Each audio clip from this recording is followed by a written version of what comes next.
या गरीबल गौरबा या मोइन ज़ोफ़ा, आठवें बादशाह, आठवें खुर्शीद इमाम अली रज़ा इस्लाम की जितनी भी औलाद इस वक्त मौजूद है, जो रिज़वी सैयद सादात के नाम से जानी जाती है, चाहे वो इंग्लैंड हो, चाहे वो इंडिया हो, चाहे वो कहीं सब कॉन्टिनेंट में कहीं पे भी हो, वो उन सब का शजरा हस्ब नसब जो है वो आज मैं पढ़ने जा रहा हूँ। आज मैं शजरा रिज़वी आपके सामने पेशकश करने जा रहा हूँ, आपके सामने रखने जा रहा हूँ। जितने भी रिज़वी सैयद सादात है वो सारे के सारे इसी से ओरिजिनेट होते हैं।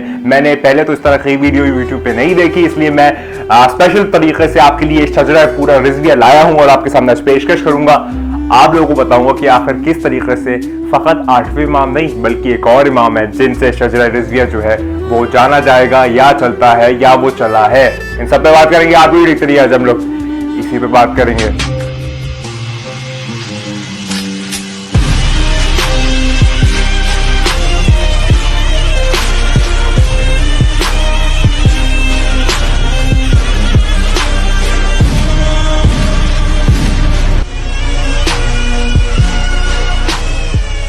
8वें बादशाह, 8वें इमाम की जो औलाद इस वक्त मौजूद हैं, जो इस वक्त इस दुनिया में मौजूद हैं, जो पूरी दुनिया सब कॉन्टिनेंट या कोई भी रीजन हो वहां पर रिज़वी सैयद सादात जो है वो अपना एक मकाम और मर्तबा रखती है और हर जगह पर मौजूद है। लेकिन मैं आपको पहले थोड़ा सा पस मंजर में बात बताऊं कि आखिर ये मुझे पता कैसे चला कि ये शजरा रिज़विया जो है ये आज मैं आपको 27 जनरेशन जो मुश्ते आते आते 27 जनरेशन का मैं आज आपको इंफॉर्मेशन जो है वो आपको देने जा रहा हूं, जो कि 8वें इमाम से लेके मेरे नाना तक है और उसमें मेरे दादा की जो लिनेज है वो भी उसके अंदर ही इंक्लूडेड है, क्योंकि वो दोनों जो है वो रिज़वी सैयद सादात है और वो दोनों फिर फैमिलीज उसके अंदर इंक्लूडेड है। और जितने भी रिज़वी सैयद सादात इस वक्त मौजूद है या इस वक्त वो वीडियो मेरी देख रहे हैं, वो सारे के सारे जो है वो इसी लिनेज से निकले हुए हैं। हाँ, हो सकता है कि उनके जो भाई है उनकी औलादे हो या उनके भाई के भाई की औलादे हो, लेकिन निकले इसी लिनेज से। तो उस पर हम लोग बात करेंगे। तो चलिए बात का आगाज करते हैं। पहले मैं आपको थोड़ा सा बैकग्राउंड बता दूं कि आखिर ये मुझे पता कैसे चला कि जो मेरे नाना है, मैं उनको पापा कहता हूं, तो जो मेरे पापा हैं उनसे मैं एक दिन गुफ्तगू में था और उनके पास एक पुराना कागज मौजूद था, जो कि काफी बहुत पुराना कागज मौजूद था, जो कि उर्दू में लिखा हुआ था और उसके अंदर एक शजरा रिज़विया जो है वो पूरा मुकम्मल तवातुर के साथ लिखा हुआ था, मतलब एक स्ट्रक्चरवाइज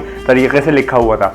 तो मैंने पूछा कि पापा मुझे बताया, क्योंकि वो बहुत ज्यादा पुरानी हैंडराइटिंग की उर्दू थी तो मैं पढ़ नहीं पा रहा था। तो मैंने कहा पापा आप मुझे पढ़ के बताएं कि इसके अंदर क्या लिखा है। तो पापा ने फिर पढ़ना शुरू किया और वो कागज की जो मरम्मत की नहीं जा सकती थी, तो इतना ज्यादा वो खराब हालत में था कि मैंने फौरन एक कॉपी पेन लिया और उसको मैंने अपने इंग्लिश लैंग्वेज में लिख लिया, ताकि मैं उसको फिर उसकी और कॉपीज बना सकूं और वो जो कागज है उसका जो कंटेंट है वो कहीं पर चला ना जाए, जाया ना हो जाए। तो फिर मैंने लिख लिया। उसके बाद पापा ने बहुत सारी इंफॉर्मेशन दी मुझको और बहुत सारी बातें बताई, वो सारी की सारी मैं आपके साथ शेयर करने जा रहा हूँ इस वीडियो में शजरा रिज़विया के ऊपर।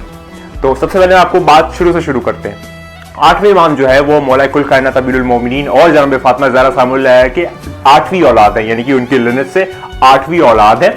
और वो जो है वो ईरान गए थे, यानी कि उनको जो मामून रशीद है उसने बुलाया था और फिर उस मलून ने आखिर में जाके उनको जहर दे दिया और उनको शहीद कर दिया। तो ये एक पूरा सिलसिला शहादत का मैंने इस पे वीडियो बनाई हुई है, अगर आप चाहें तो देख सकते हैं कि किस तरीके से वो चीजें पेश आई थी। लेकिन अब शजरा रिज़विया के ऊपर हम लोग डायरेक्ट आते हैं।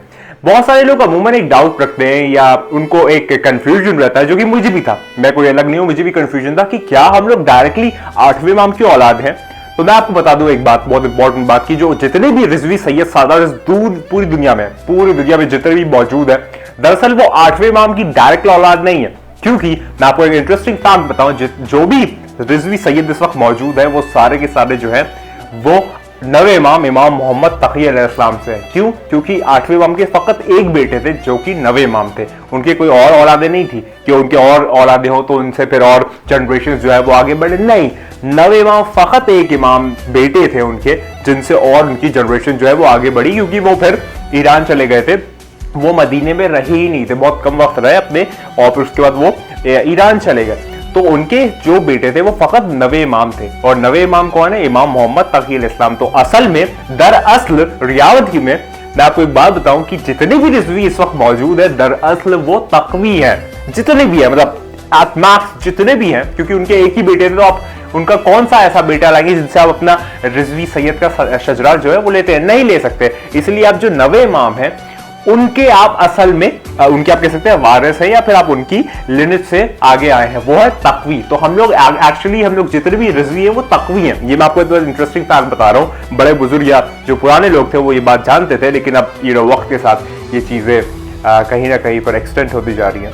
तो जितने भी हम सारे के सारे रिजवी लोग हैं वो सारे के सारे हम लोग तकवी हैं, लेकिन 8वें इमाम क्या जो एक मकाम व मर्तबा है या उनकी जो याद है उसको बाकी रखने के लिए, क्योंकि वो एक फकत अकेले इमाम है जो कि वतन से दूर होके जाके वो एक ईरान की सरजमीन पे जाके उनको शहीद किया गया, इसलिए उनको गरीबुल गुरबा कहते हैं, यानी कि वतन से दूर जो अकेला शहीद हुआ हो, इसलिए उनको गरीबुल गुरबा कहा गया, क्योंकि उनका वहां कोई मौजूद नहीं था, उनका वो वतन नहीं था। इसीलिए उनकी मकाम व मर्तबा, उनकी याद को बाकी रखने के लिए हम लोग रिजवी का टैग लगाते हैं या फिर रिजवी हम लोग का सरनेम लगाते हैं, लेकिन दरअसल हम सारे के सारे जितनी रिजवी सैयद मौजूद है वो सारे में असल में तकवी हैं। ये बहुत इंटरेस्टिंग फैक्ट है जो मैं आपको सामने बताना चाह रहा था। मैं बहुत आहिस्ता आहिस्ता वीडियो में लूंगा, बहुत आहिस्ता आहिस्ता चलूंगा, क्योंकि बड़ी मजेदार वीडियो होने जा रही है और जितने भी रिजवी सुन रहे होंगे बड़े खुश होके सुन रहे होंगे इन बातों को। तो चलिए आगे बात करते हैं। तो अब हम लोग डायरेक्टली शजरे पे आ जाते हैं।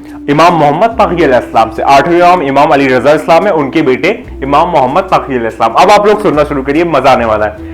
इमाम मोहम्मद तकी अलैहिस्सलाम के बेटे, उनका नाम सैयद इब्राहिम, सैयद इब्राहिम के बेटे कुतुबुद्दीन, कुतुबुद्दीन के बेटे सहाबुद्दीन, सहाबुद्दीन के बेटे सैयद अली, सैयद अली के बेटे सैयद मुर्तजा, सैयद मुर्तजा के बेटे सैयद हसन, सैयद हसन के बेटे सैयद इसहाक, सैयद इसहाक के बेटे कुतुब आदम हुसैन, कुतुब आदम हुसैन, कुतुब आदम हुसैन के बेटे मोहम्मद, मोहम्मद के बेटे निजाम मशहदी, निजाम मशहदी के बेटे शहाबुद्दीन। वो शुरू में एक सहाबुद्दीन थे, ये शहाबुद्दीन है। शहाबुद्दीन के एक बेटे थे जिनका नाम था सैयद जान अली बेखन। सैयद जान अली बेखन के दो बेटे थे। अब यहाँ पर दो बेटे हैं, वो कौन कौन है? सैयद हबीब और सैयद बूतुराब। सैयद बूतुराब, सैयद हबीब की जो लिनेज है अब उसका हमारे पास रिकॉर्ड नहीं मिलता है, लेकिन सैयद बूतुराब मतलब ये लेते लेते मैं अपने तक लाऊंगा, अपने नाना तक लाऊंगा और अपने दादा तक, लेकिन मैं आपको सैयद हबीब के बच्चे होंगे, लेकिन वो हमारे पास रिकॉर्ड अभी यहाँ नहीं मिलता है। तो सैयद बूतुराब के 3 बेटे थे। अब यहाँ पर मैं आपको रोक के बाद बताऊंगा, लेकिन उनके 3 बेटे थे। पहले बेटे शाह अब्दुल रसूल, दूसरे बेटे सैयद जलील और तीसरे बेटे सैयद मुस्लिम। अब मैं आपको यहाँ पर बताऊं, जो सैयद बूतुराब है ना, ये क़ुम में थे, ईरान में थे। इनके 3 बेटे हुए सैयद शाह अब्दुल रसूल, सैयद जलील और सैयद मुस्लिम। लेकिन ये तीनों के तीनों जो थे ना, ये लोग माइग्रेट करके कौम ईरान से इंडिया आ गए थे। इंडिया में कहाँ आ गए थे? हल्दौर की सरजमीन पे। तो हल्दौर के जितने भी सैयद सादात अब इस वक्त मौजूद है, जहां जहां भी मौजूद है हल्दौर की सैयद सादात, वो सारे के सारे वो प्योर वो जो कि ईरान कौम से ट्रैवल और माइग्रेट करके इंडिया आए थे और यहाँ पर वो सेटल हो गए थे। क्यों आए थे? क्योंकि यहाँ पर बहुत ज्यादा जुल्म सितम हो रहा था सारे सैयदों पे और उनको कत्ल और गारत किया जा रहा था उनका, क्योंकि वो सैयद थे, आले मोहम्मद से ताल्लुक रखते थे, उनकी लिनेज थे, तो उनको पकड़ पकड़ के कत्ल किया जा रहा था, उन पर बहुत जुल्म सितम हो रहा था। इस वजह से जो शाह अब्दुल रसूल है, जिनका आप कह सकते हैं उपनाम या फिर उनको कहा जाता है मीरा बाबा, मीरा बाबा और उनके 2 छोटे भाई जो कि सैयद जलील और सैयद मुस्लिम है, वो माइग्रेट करके ट्रैवल करके इंडिया की सरजमीन पे आ गए थे। तो सोचिए आप इंडिया की सरजमीन कितनी ज्यादा खुशगवार थी कि उन्होंने इसका तयन किया और वो लोग इसी जमीन पे आए। तो वो लोग कहाँ पे आए? हल्दौर। हल्दौर कहाँ पे? बस्ती, यूपी में एक जगह है बस्ती। बस्ती से आप आगे बढ़ेंगे तो वहां पर एक सिद्धार्थ नगर आपको जिला पड़ता है। सिद्धार्थ नगर के अंदर एक गांव है, अब तो टाउन हो गया है, उसको हल्दौर कहा जाता है। और हल्दौर जो है वो शाह अब्दुल रसूल मीरा बाबा ने आबाद किया था। तो हम लोग के जो जद अमजद आप कह सकते हैं वो वही है, लेकिन दरअसल जो है उन्होंने शादी नहीं की थी, तो उनसे कोई औलादे नहीं हुई। तो उनके जो 2 और भाई थे, एक का नाम है सैयद जलील और एक का नाम है सैयद मुस्लिम।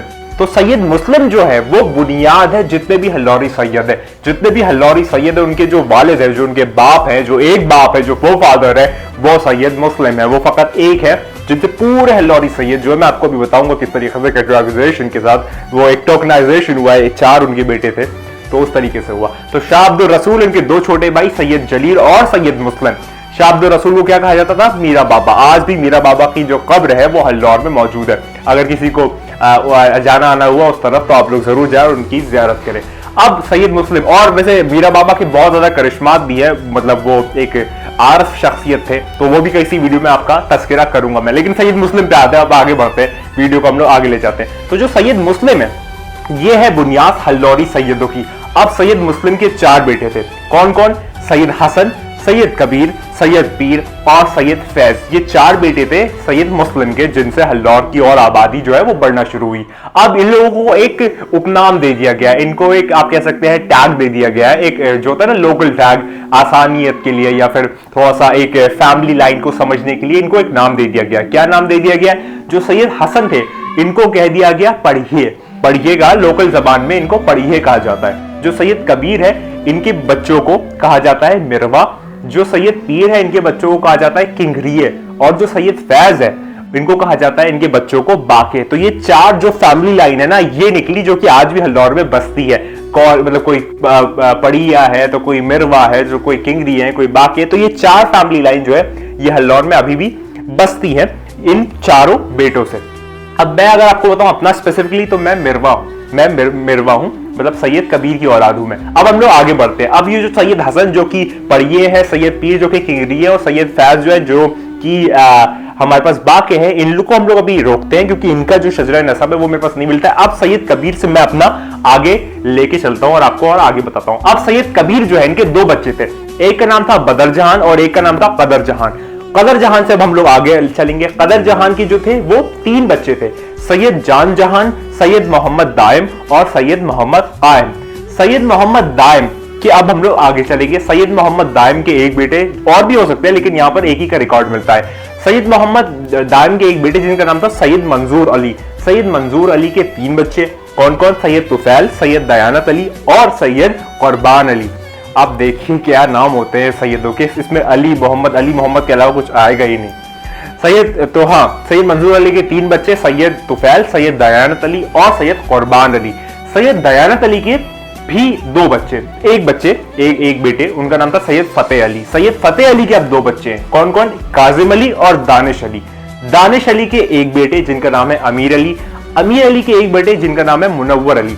अब मैं आपको बता दूं कि अब जो है ये रिकॉर्ड जो मेरे पास मौजूद है ये मेरे नाना की तरफ का रिकॉर्ड है। मुनव्वर अली के कोई और भाई या उनके कोई और बेटे या कहीं पे भी मेरे दादा की लाइन भी निकलती है, लेकिन उसका रिकॉर्ड मेरे पास मौजूद नहीं, इस वजह से मैं आपके सामने पेशकश नहीं कर पा रहा हूं। लेकिन हाँ, मुनव्वर अली से ही मेरी दादा की लाइन भी निकलती है, यानी कि वो भी मिरवा में ही आते हैं और मेरी नाना की लाइन की तरफ चलता हूं, क्योंकि जिसका मुझे रिकॉर्ड मिला वो मैं आपके सामने आज पेश कर रहा हूं। तो मुनव्वर अली के बेटे हैं रजा हुसैन। रजा हुसैन के जो है वो 4 बच्चे हैं, कौन कौन? शाहिद हुसैन, वजीउल हसन, वसीउल हसन और चौथे जो है वो है शबीउल हसन। जो शाहिद हुसैन है अब उनके 4 बच्चे, कौन कौन? आफ्ताब आलम, शाहिद आलम, शबी आलम और मुशाहिद आलम। और जो आफ्ताब आलम है, जो कि सबसे बड़े बेटे हैं, जो आफ्ताब आलम है वो मेरे नाना है, जिनको मैं पापा कहता हूं। वो मेरे नाना है, वो मेरे पापा है। जो यहाँ पर आपके सामने आफ्ताब आलम नाम मौजूद है वो मेरे नाना है। और यहां पर जो मुनव्वर अली है वहां से ही मेरे दादा की लाइन निकलती है। मैं उस पर मैंने तहकीक की, लेकिन मुझे उनकी जो वो चीज़ है उनका रिकॉर्ड वो मिला नहीं, लेकिन मैं पूछूंगा इंशाल्लाह, कभी ना कभी देखूंगा मिल जाए तो ये वाली जो लाइन है यहाँ से मेरे दादा निकलती है, और यहाँ पर जो आफ्ताब आलम है ये मेरे नाना है। तो ये वो 27 जनरेशन है आप यहाँ तक जो कि डायरेक्टली कनेक्टेड है 9वें इमाम से, और 9वें इमाम इसके ऊपर 8वें इमाम से, और फिर 8वें इमाम का सिलसिला अगर ऊपर तक जाएगा तो सरकार दो आलम सल्लल्लाहु अलैहि वसल्लम से ये सारे के सारे कनेक्टेड है। तो ये वो प्योर प्रेजनी है, ये वो प्योर लाइन है जो कि 27 जनरेशन में आपको अपनी बता रहा हूं। मतलब अगर बैक ऑफ द माइंड जाए तो 27 जनरेशन के जो रिकॉर्ड है वो अभी मेरे पास मौजूद है। ये वो नाम है, ये वो पाक नाम है जो कि वो पाक लिनेज से निकले हुए नाम है, जिनसे हल्लौरी सैयद आबाद है, जिनसे जितने भी रिजवी है वो आबाद है। कहीं ना कहीं बहुत सारे रिकॉर्ड जो है वो इसमें मिसिंग मुमकिन है, लेकिन मेरा जो ये वाला रिकॉर्ड की लाइन जो आई थी ये वाली यहीं तक मिल पाई। अगर और मिलती तो मैं इंशाल्लाह आपको जरूर बताता, और इसकी मैं एक पीडीएफ भी बनाऊंगा, एक पीडीएफ बना दी है और उसको मैं डिस्क्रिप्शन में कहीं ना कहीं पर दे दूंगा, ताकि आप लोग भी इसको और फॉरवर्ड आगे कर सके और लोगों को बता सके आखिर शजरा रिजविया जो है वो अपना भी इसमें से कहीं निकालें और ढूंढें, और फिर अपनी भी एक लिनेज जान सके कि उनको उनकी जो बाप दादा है वो कहीं ना कहीं इसी से कनेक्टेड है। तो ये वाली जो लोग मैंने आपको बताया ये सारे के सारे शजराए रिजविया के अंदर आते हैं। और मैं आपको अब इंटरेस्टिंग बात बताऊं कि आखिर ये पता कहां से चला। दरअसल काफी वक्त पुरानी बात है, काफी वक्त पुरानी, कराची में 3 किताबें छपी थी। 3 किताबें छपी थी या 3 किताबें यहाँ आई थी, उसके अंदर इख्तलाफ है, कंफ्यूजन है मुझे। तो 3 किताबें जो है वो हल्लौर में मौजूद थी शजराए रिजविया के ऊपर, सिर्फ 3 किताबें थी। उन 3 किताबों में से जो 2 किताबें हैं, एक किताब तो शायद गायब हो गई, एक किताब जिनके पास मौजूद है उनके बारे में मुझे इंफॉर्मेशन नहीं, और एक जो तीसरी किताब है वो मेरे फैमिली लाइन में किसी के पास है, कहीं पर मौजूद है, वो किसी बड़े बुजुर्ग के पास मौजूद है। वो वाली जो तीसरी किताब है उसके अंदर मुकम्मल चीजें मौजूद थी और वो फकत 3 ही किताबें थी और कहीं पे भी आपको लाहौर में वो किताब नहीं मिलेगी। वो 3 किताबें थी शजरा रिजविया के ऊपर। तो वहां से कहीं से मेरे नाना को किसी शख्स ने लिख के ये पूरा शजरा नसब दिया था, जो कि आज भी मौजूद है। और इसको अब मैंने डिजिटल कर लिया, तो मैं और इसको एक्सपैंड कर दूंगा ताकि ये जो फैमिली लाइन की नॉलेज है ये कहीं पर जाए ना। तो हम लोग इस तरीके से, और जितने भी रिजवी आप सुन रहे हैं इस वक्त मौजूद है, आप लोग जान लें कि आप सारे के सारे असल में तकवी हैं, लेकिन हम 8वें इमाम के नाम से मोहब्बत, लगाव, उनकी निस्बत रखने के लिए वो गरीबुल गुरबा है, मोइनुज़्ज़ौफ़ा, इस वजह से हम उनके नाम का जो टैग है वो अपने दिल में लगाते हैं और अपने नाम पे लगाते हैं कि रिजवी है, हम रिजवी सैयद सादात है, हम लोग जो है वो हम 8वें इमाम की औलाद है। तो ये वाली जो बात थी, ये मैं बहुत खुशी महसूस कर रहा हूँ ये वीडियो बनाते हुए, क्योंकि ये वाली जो इन्फॉर्मेशन है ये मैं चाहता हूँ मैं छोड़ दूँ क्लाउड में, आप लोगों तक पहुंच जाए और लोगों तक आप ये पहुंचाते रहें। तो ये जो है ये शजरा रिजवी है जो मैं आपके सामने आज पेश किया।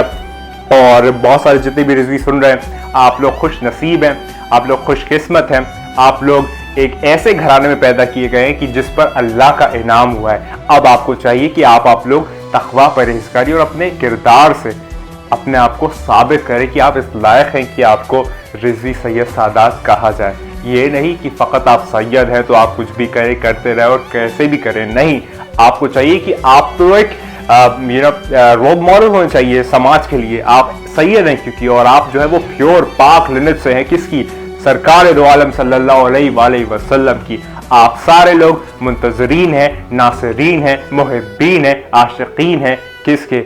वो जो पहला है वही तो आखिर है, जो अव्वल है वो आखिर है, जो जाहिर है वो बातिन है, और वो जो आने वाला है उस सब के आप लोग नासरीन बनिए, उससे मुहिब्बीन बनिए, उससे मोहब्बत करिए, इतनी ज्यादा मोहब्बत करिए कि वो जो कायम आले मोहम्मद आने वाला है, जो कि बहुत जल्द आने वाला है, उसके इंतजार में हर जगह शोर मचा दी कि वो जो आने वाला है वो बहुत जल्द आने वाला है। तुम लोग तैयार हो जाओ, इस बात पे एतबार हो जाओ, हर बार हो जाओ कि वो जो आने वाला है वो बहुत जल्द आने वाला है। सीने में अब्बास के कदमों की धमक है, बेबदरुखे बेदी के तरह आर्श तलक है, ये कह के गुजरता है गरजता हुआ बादल, क्या बिजली मेरे अब्बास के लहजे की कड़क है। मोहसिन नकवी शहीद का शेर, मोहसिन नकवी शहीद है।